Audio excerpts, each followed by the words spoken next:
On a peaceful autumn morning at Willow Creek Stables, rays of golden sunlight danced through the mist as Thunder's Echo pranced gracefully around the training ring. His chestnut coat gleamed like polished copper, and his powerful muscles rippled with each perfectly executed movement.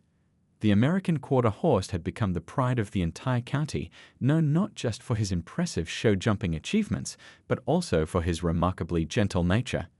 Mrs. Chen, who had raised Thunder from a spirited colt, watched from the fence with quiet pride. Over the years, she had guided him to numerous championship titles, but what truly made her heart swell was how he would gently nuzzle the young riders who came to admire him, especially those who were nervous around horses. "That's it, boy," she would often say. "Show them there's nothing to fear." The stable hands loved to tell visitors about the time Thunder had somehow unlatched his stall door. He was clever like that, and made his way to the storage room, only to help himself to an entire bag of carrots. Instead of running wild with his newfound freedom, he had simply wandered back to his stall, orange evidence still stuck to his muzzle.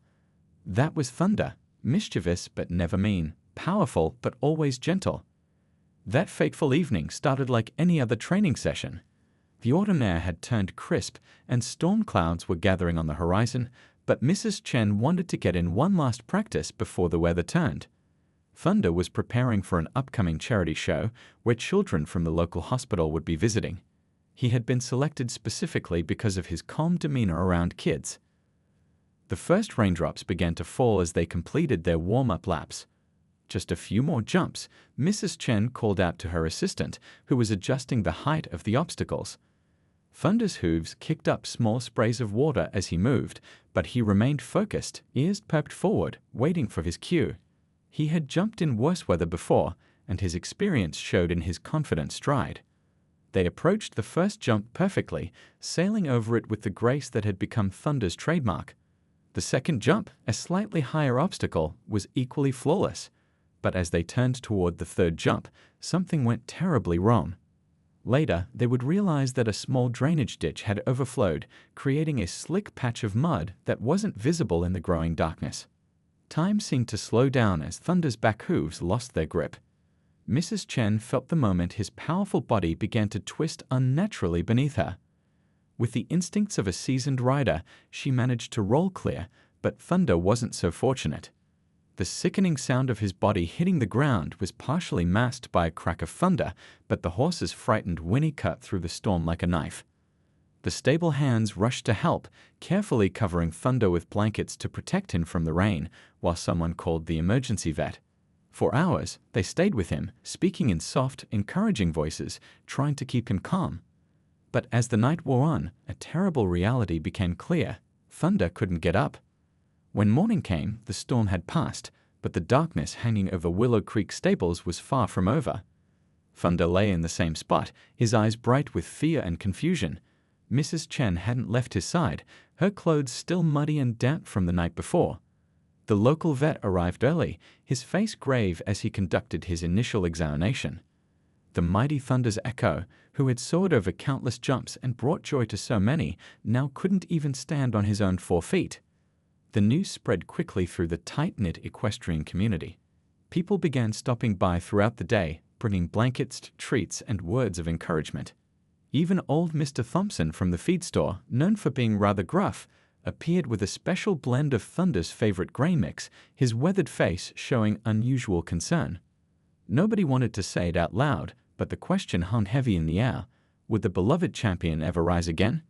As the sun set on that first difficult day, Mrs. Chen sat beside Thunder, gently stroking his neck and whispering promises that somehow, someway, they would figure this out together. The first week after Thunder's fall passed in a blur of worry and hope. Mrs. Chen converted an empty storage room into a makeshift recovery stall, laying down extra thick bedding to keep Thunder comfortable. The local vet, Dr. Patel, visited twice daily, carefully monitoring the horse's condition while consulting with specialists across the country through video calls.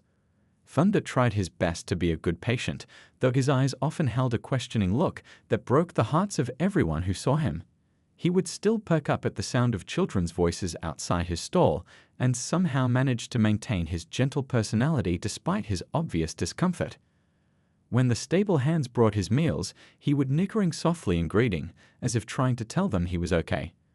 Mrs. Chen spent every possible moment with him, sleeping on a cot nearby and reading aloud from horse magazines during the quiet afternoon hours. She had always talked to Thunder, but now their one-sided conversations became longer, filled with memories of their years together and quiet prayers for his recovery. "Remember that summer show in Pine Valley?" she would say, brushing his coat until it shone. "You were so proud of that blue ribbon, weren't you?" The second week brought a parade of specialists to Willow Creek Stables. Dr. Rodriguez, a well-known equine neurologist, flew in from the West Coast.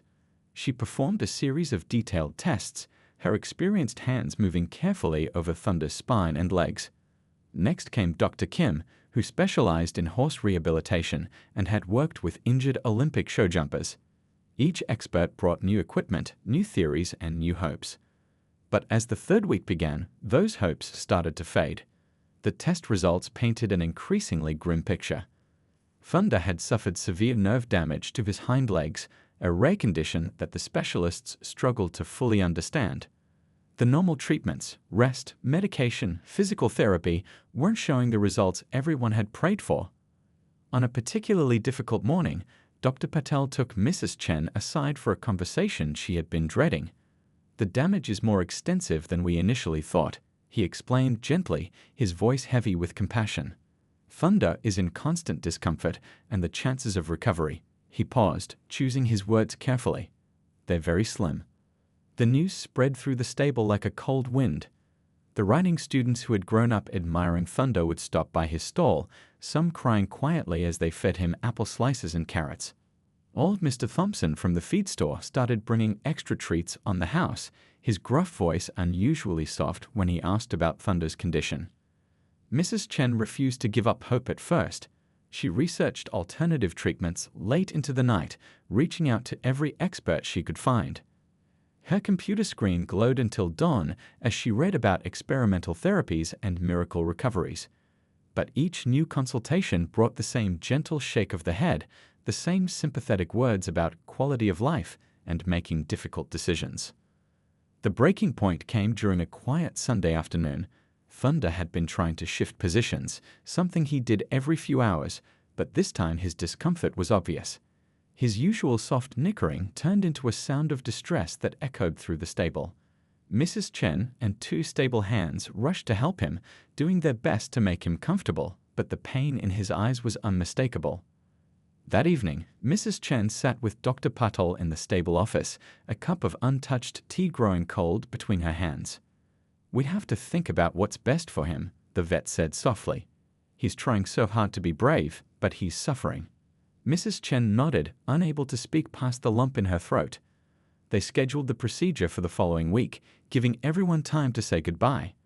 The news hit the stable community hard. The riding instructor changed her lessons to a different area, not wanting her students to see their favorite horse in such a state. The stable hands took turns staying with Thunder overnight, none of them wanting him to be alone. Someone started a memory book, and soon its pages filled with photographs and stories. Thunder giving his first riding lesson, Thunder stealing carrots, Thunder proudly wearing his show ribbons. As the days crept closer to the scheduled date, Mrs. Chen found herself telling Thunder stories about their early days together. "You were such a handful as a youngster," she would say, her voice wavering but determined to stay strong for him. "But you always had the biggest heart." Each sunrise brought them closer to goodbye, and the weight of that knowledge hung heavy over Willow Creek Stables like an approaching storm. 3 days after the difficult decision was made, a tiny figure in sparkly rainbow boots splashed through puddles on her way to the stables. Little Amy Zhang was just 6 years old, and she had been coming to Willow Creek Stables with her mom, who taught beginner riding lessons on weekends. The stable hands were used to seeing Amy bounce around the property like a rubber ball, her dark pigtails flying as she explored every corner of her favorite place in the world. That rainy morning, Amy noticed something different in the air. The usual cheerful bustle of the stable was replaced by hushed voices and sad faces. She found her mom in the tack room, organizing riding helmets with less than her usual enthusiasm. "Mommy, why is everyone so quiet?" Amy asked, her head tilted to one side like a curious bird. Mrs. Zhang knelt down to her daughter's level, explaining as gently as she could about Thunder's condition and what was going to happen. Amy listened with unusual stillness, her bright brown eyes growing wider. "But he's the nicest horse ever," she whispered. "He always lets me give him carrots, even when he's tired." Without another word, Amy marched down the stable aisle to Thunder's makeshift recovery stall. She pulled her favorite storybook from her little backpack, the one about a magical pony who could fly, and plopped down on a hay bale next to his stall. "Hi, Thunder," she said, opening her book. "Want to hear a story?" And so began Amy's daily visits. Every afternoon after school, she would arrive with a new book and fresh apple slices from her lunchbox. The stable hands watched in amazement as the usually bouncy child sat quietly for hours, reading stories in her clear, sweet voice. Thunder seemed to perk up during these visits, his ears moving to follow her words as she described magical adventures and brave horses. "You have to make the voices different for each character," Emmy explained matter-of-factly to Mrs. Chen one day. "Thunder likes it better that way." The older woman found herself smiling for the first time in weeks, watching as the massive horse gently lipped at Amy's hair while she turned the pages of her book. Amy didn't see a broken horse when she looked at Thunder. To her, he was still the magnificent friend who had let her braid ribbons into his mane during the Christmas show. She chatted with him about her day at school, about the butterfly she saw in the garden, and about how her little brother had tried to eat a crane at breakfast. Thunder listened to it all, his kind eyes fixed on her small face. The stable community began to notice something remarkable happening during Amy's visits. Thunder seemed more alert, more engaged. He would whinny softly when he heard her boots crunching on the gravel outside. Even Dr. Patel commented on how Thunder's vital signs improved during the little girl's reading sessions. One particularly sunny afternoon, Amy brought a new visitor, her class hamster, Mr. Whiskers, whom she was taking care of for the weekend. "Look, Thunder," she said, holding up the cage. "He's small like me, but he's very brave like you." Thunder stretched his neck out curiously, and Mr. Whiskers stood on his hind legs, whiskers twitching with interest. Andy giggled at their expressions, and several stable hands found themselves chuckling too, the first real laughter heard in the stable for weeks. Mrs. Zhang sometimes worried that her daughter was spending too much time with a horse that would soon be gone, but Amy refused to accept the adult's grim outlook. "Thunder just needs more stories," she would say firmly, pulling another book from her ever-present backpack. "And more apple slices. Apples make everything better." The scheduled date for Thunder's goodbye was drawing closer, but Amy's visits never wavered. She started bringing her math homework, explaining the problems to Thunder as she worked them out. "See, if I have 3 apples and give you 2, that leaves 1 for Mr. Whiskers," she would say, sketching the sum in her notebook while Thunder nudged hopefully at her jacket pocket where she kept his treats. One rainy afternoon, Mrs. Chen found Amy having a serious conversation with Thunder. "My grandma says that sometimes when people are sick, they just need someone to believe in them," the little girl was saying, her small hand patting his nose. "So I believe in you, Thunder. You're the bravest, strongest, nicest horse in the whole wide world, and you're going to get better. You'll see." Looking at them together, the massive horse and the tiny girl, Mrs. Chen felt something she hadn't dared to feel in weeks, a tiny spark of hope. There was something about Amy's unwavering faith that made even the impossible seem possible, if only for a moment. The day of Amy's discovery started like any other. The morning sun painted long shadows across the stable floor as she arrived for her daily visit with Thunder, her backpack stuffed with books and her pockets bulging with fresh apple slices. The stable was quieter than usual. Most of the staff were attending a meeting about Thunder's upcoming procedure, scheduled for just 3 days later. Amy didn't know about the meeting, but she could feel the sadness that hung in the air like morning mist. She made her way to Thunder's stall, humming a little tune she had learned in music class. "Good morning, Thunder," she called out, her voice bouncing off the wooden walls. "I brought your favorite apple slices, the extra crunchy ones." As she settled onto her usual hay bale, Amy noticed that Thunder seemed a bit restless. He kept shifting his weight, making soft nickering sounds that were different from his usual greeting. "Are you okay?" she asked, standing up to get a better look at him. Thunder's ears pricked forward at her voice, and he stretched his neck toward her, but something about his movement caught her attention. Emmy had spent countless hours with Thunder over the past weeks, reading to him, talking to him, and watching his every move. She knew his habits better than almost anyone, how he would tilt his head when she reached an exciting part in a story, how his ears would twitch when she sang her made-up songs about brave horses and magical adventures. She pulled an apple slice from her pocket and held it out, but instead of offering it directly to Thunder as she usually did, she dropped it just a few inches away from where he could reach. Thunder's neck stretched toward the treat, and then something extraordinary happened. His back leg moved. Not just the usual trembling that the adults had dismissed as muscle spasms, but a deliberate, purposeful movement. Emmy's eyes grew wide. She dropped another apple slice, this time a bit further away. Again, Thunder's leg moved, trying to shift his position to reach the treat. The movement was small, but it was definitely there. Amy's heart began to race with excitement. She had to tell someone. She ran toward the main office, her rainbow boots thundering against the floor. "Mrs. Chen, Mrs. Chen," she shouted, bursting through the door where the adults were gathered around a large desk covered in papers. Thunder moved his leg. He really moved it. Not just shaking, real moving. The adults exchanged sad, sympathetic looks. Dr. Patel knelt down to Emmy's level. "Sweetheart," he began gently, "sometimes when horses are hurt like Thunder, their muscles can twitch or spasm. It doesn't mean."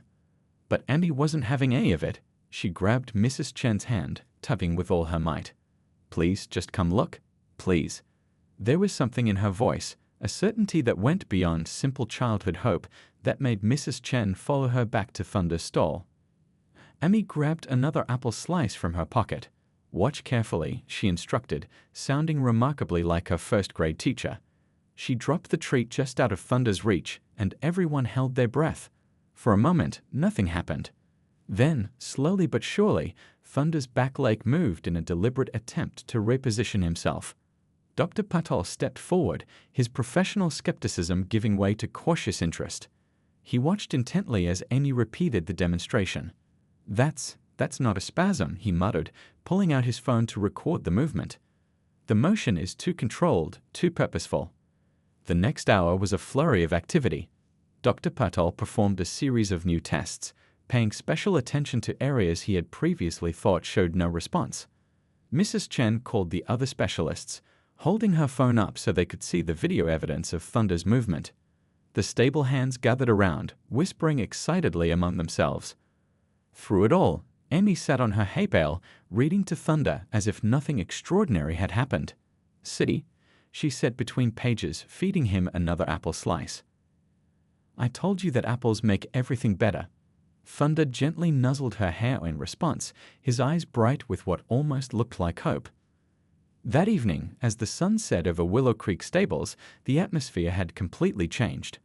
The heavy cloud of sadness had lifted, replaced by a cautious optimism. Dr. Patel was on the phone with colleagues across the country, discussing new treatment possibilities. Mrs. Chen was crying, but for the first time in weeks, they were tears of joy. Amy's mom found her daughter still sitting with Thunder, now down to her last apple slice. "Time to go home, sweetie," she said softly. "Thunder needs his rest." Amy carefully tore the final slice in half, sharing it with her four-legged friend. "See you tomorrow," she whispered to Thunder. "We can finish our story then." As they walked to the car, Mrs. Chen looked down at her daughter. "How did you know to try that with the apple slices?" she asked.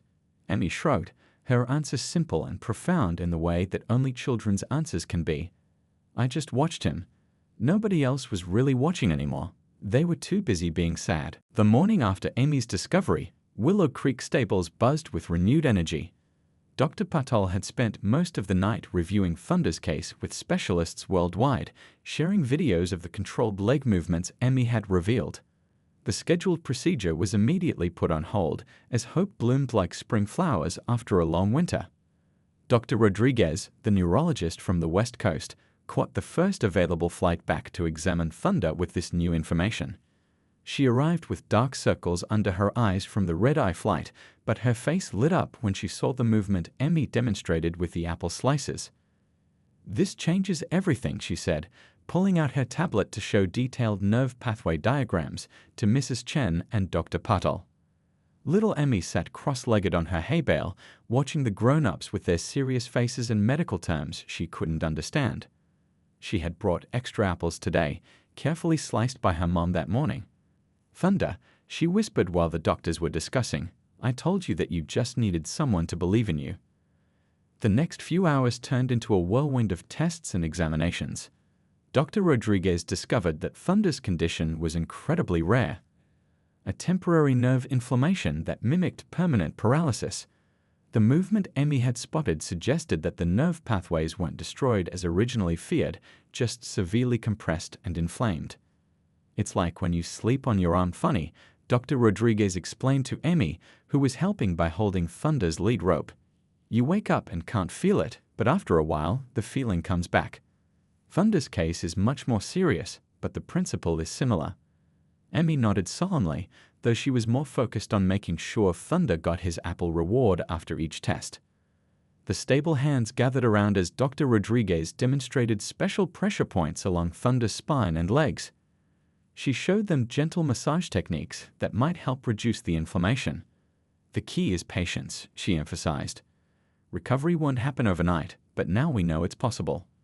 Mrs. Chen couldn't stop smiling, even as she made dozens of phone calls to cancel the scheduled procedure and arrange for new treatments. The whole stable seemed brighter somehow, as if Thunder's renewed hope had lifted a heavy shadow from the buildings themselves. Word spread quickly through the local horse community. Old Mr. Thompson from the feed store arrived with his truck loaded with special supplements Dr. Rodriguez had recommended. "No charge," he grumbled, though his eyes were suspiciously misty. "That horse deserves every chance he can get." The riding students made a giant get-well card, covering it with drawings of Thunder jumping over rainbows and running through fields of flowers. They hung it where he could see it, and Amy made sure to read him every single message written on it during their daily story time. Dr. Rodriguez worked with Dr. Patel to create a comprehensive treatment plan. It would involve a combination of anti-inflammatory medications, gentle physical therapy, and something called hydrotherapy. When they mentioned this last part, Amy's eyes grew wide. "You mean Thunder gets to go swimming?" "Not exactly swimming," Dr. Rodriguez explained, "but we'll use water to help support his weight while he rebuilds his strength." She showed them pictures of a special pool designed for horses, with safety harnesses and gentle jets of warm water. The nearest facility was 2 hours away, but Mrs. Chen didn't hesitate to make the arrangements. The stable community quickly organized a fundraiser to help with the costly treatments.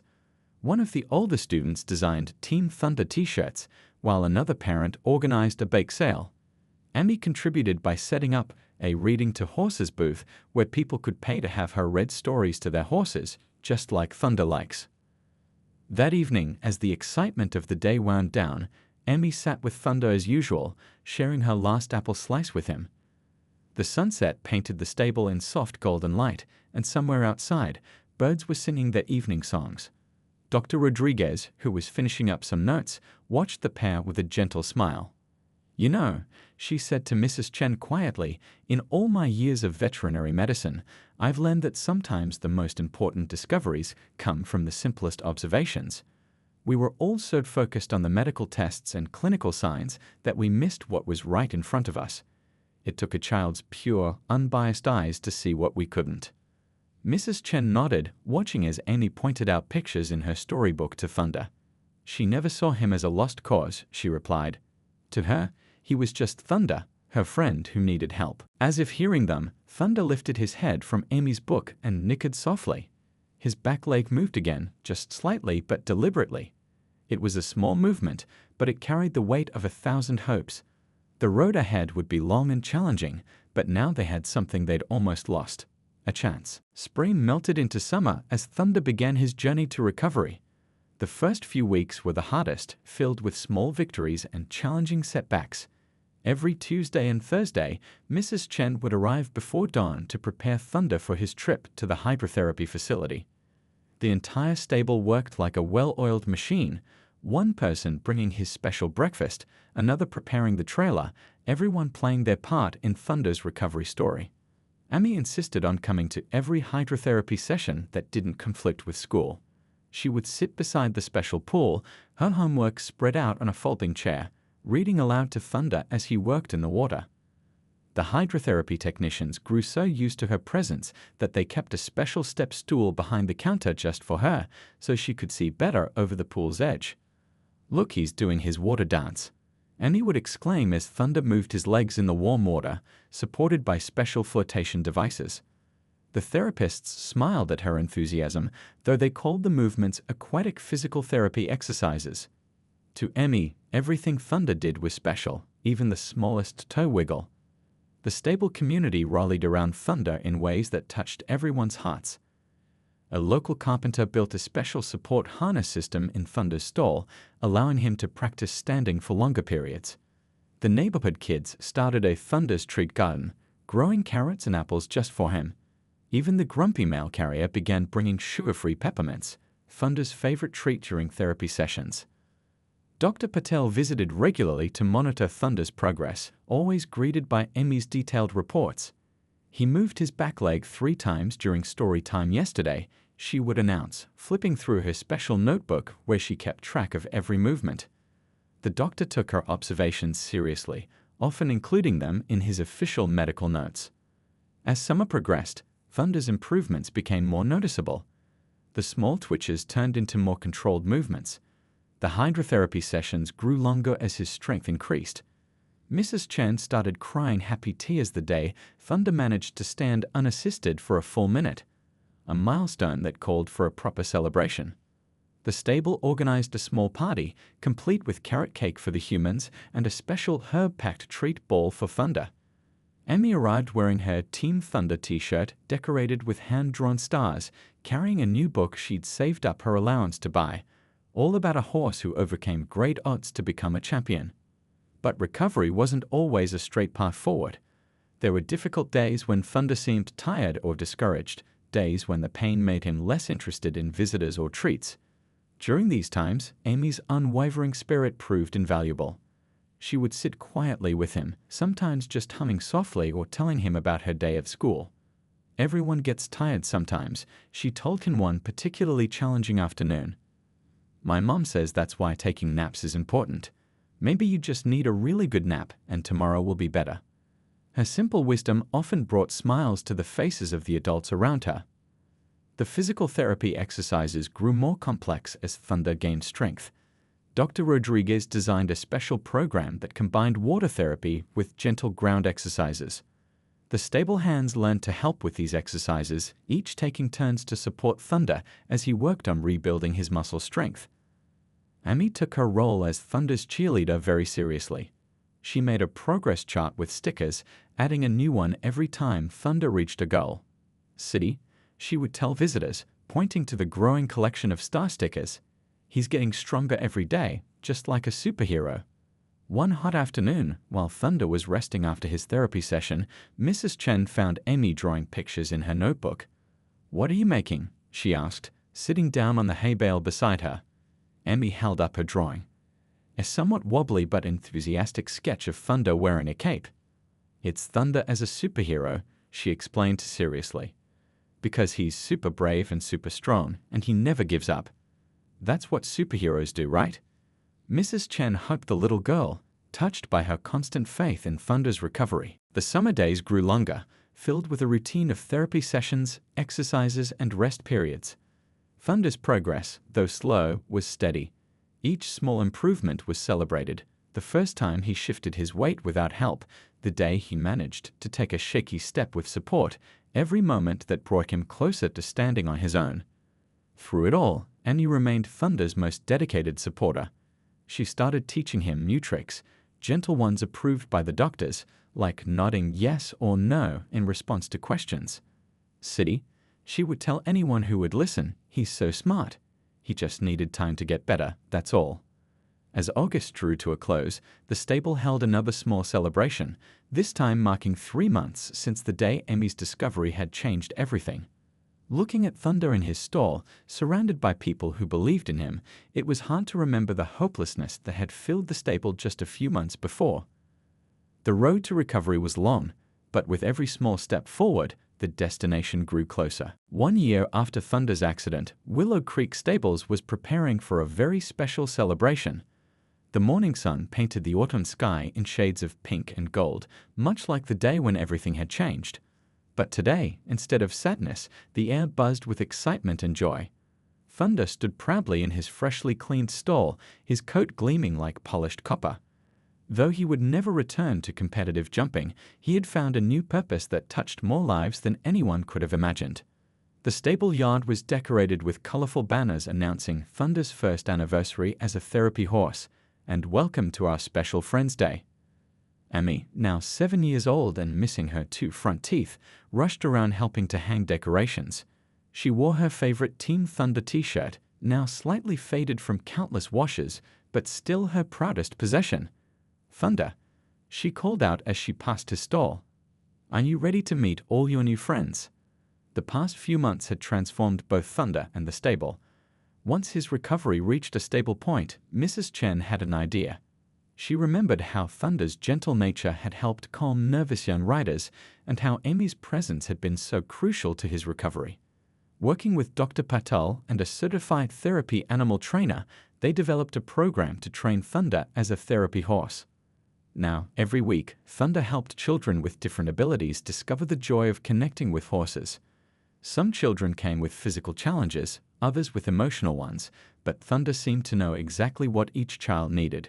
He would stand perfectly still for those who needed extra time to mount, and move with extreme gentleness for riders who were uncertain. Amy had appointed herself Thunder's official assistant trainer, a title everyone at the stable took very seriously. She helped introduce new children to Thunder, showing them how to offer treats properly and explaining Thunder's favorite scratching spots. He likes it when you tell him stories, she would say.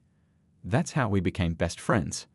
Today's celebration would bring together all the families Thunder had helped throughout the year.